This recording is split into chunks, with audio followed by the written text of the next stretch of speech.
Murti.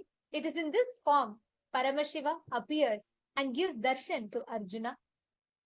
Chaturbhujam trinetram cha jata samyutam sarvabharana samyuktam divyambhara samavrutam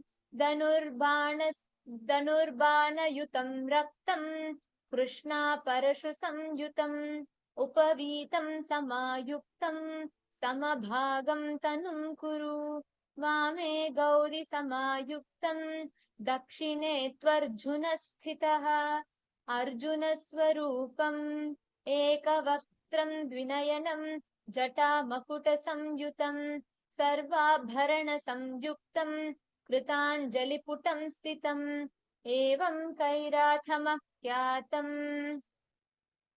The next is Chakradana Swarupa Murti.